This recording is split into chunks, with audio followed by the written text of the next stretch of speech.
भारत का इतिहास केवल राजाओं और युद्धों की कहानी नहीं है।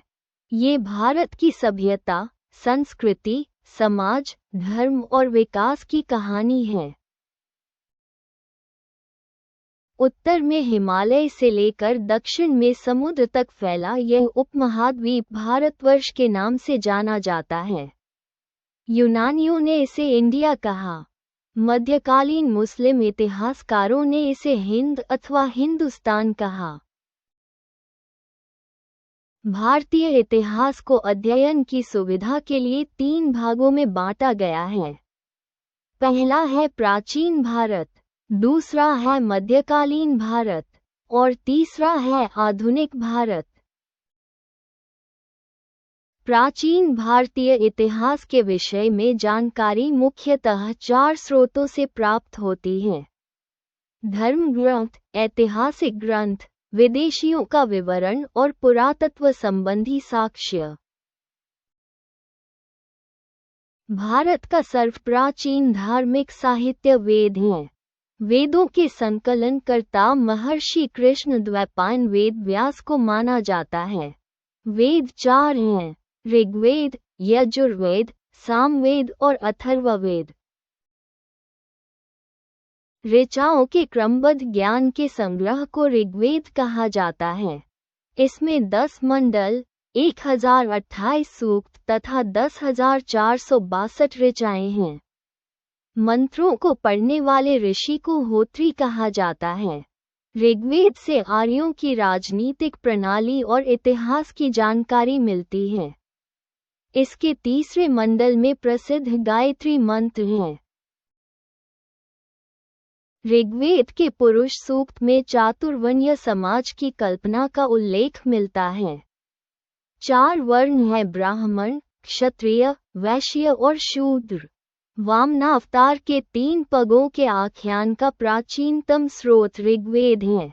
ऋग्वेद में इंद्र के लिए लगभग 250 तथा अग्नि के लिए 200 ऋचाएं हैं। सस्वर पाठ के लिए मंत्रों तथा बलि के समय अनुपालन के लिए नियमों का संकलन यजुर्वेद कहलाता है। इसके पाठकर्ता को अध्वर्यु कहते हैं। यजुर्वेद गद्य एवं पद्य दोनों में है। सामवेद गाए जा सकने वाली ऋचाओं का संकलन है। इसके पाठकर्ता को उद्गाता कहते हैं। सामवेद को भारतीय संगीत का जनक कहा जाता है।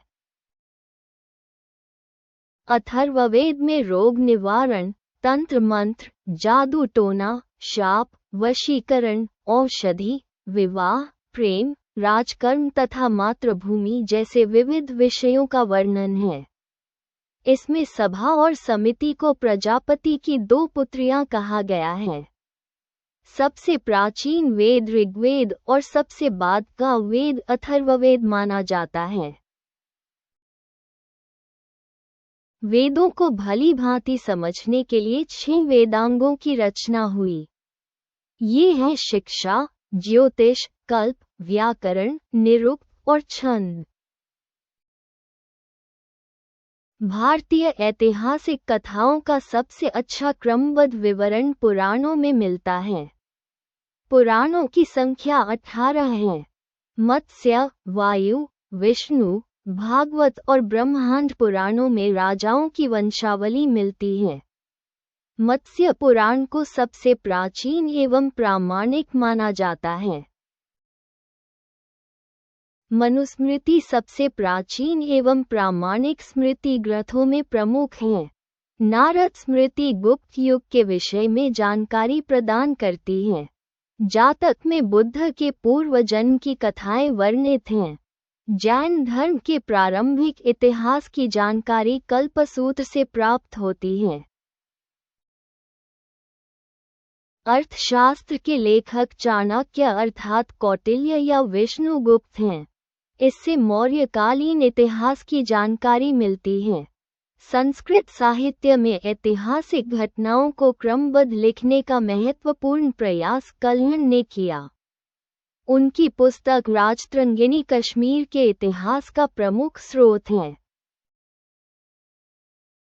विदेशी यात्रियों के विवरण से भी भारतीय इतिहास की महत्वपूर्ण जानकारी मिलती है।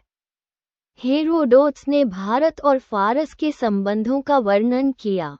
मेगास्थनीज मौर्य दरबार में आया और उसने मौर्य समाज एवं संस्कृति के बारे में लिखा। फाहियान ने गुप्तकालीन समाज का वर्णन किया। ह्वेनसांग ने हर्षकालीन समाज, धर्म और राजनीति का विवरण दिया। अलबरूनी ने भारतीय समाज, धर्म और संस्कृति का वर्णन किया। मेगास्थनीज सेल्यूकस निकेटर का राजदूत था और चंद्रगुप्त मौर्य के राजदरबार में आया था। उसने इंडिका नामक पुस्तक लिखी। इससे मौर्यकालीन समाज और संस्कृति के बारे में महत्वपूर्ण जानकारी प्राप्त होती है। ह्वेनसांग हर्षवर्धन के शासनकाल में भारत आया। उसने नालंदा विश्वविद्यालय में अध्ययन किया। उसका यात्रा वृत्तांत CU के नाम से प्रसिद्ध है। इसमें भारत के समाज, धर्म और राजनीति का वर्णन मिलता है। उसके अध्ययन के समय नालंदा विश्वविद्यालय के कुलपति आचार्य शीलभद्र थे। अलबरूनी महमूद गजनवी के साथ भारत आया था। इसकी प्रसिद्ध कृति किताब उल हिंद अथवा तहकीक-ए-हिंद है। इसमें भारतीय समाज, धर्म, रीति रिवाज और संस्कृति का विस्तृत वर्णन मिलता है। प्राचीनतम सिक्कों को आहत सिक्के कहा जाता है। इन्हें साहित्य में कारशापन भी कहा गया है। सर्वप्रथम सिक्कों पर लेख लिखने का कार्य यवन शासकों ने किया। अभिलेखों के अध्ययन को एपिग्राफी कहा जाता है। समुद्रगुप्त की वीणा बजाती हुई मुद्रा वाले सिक्के उसके संगीत प्रेमी होने का प्रमाण हैं। अब कुछ महत्वपूर्ण अभिलेखों को याद करते हैं। जूनागढ़ अभिलेख रुद्रदामन से संबंधित है।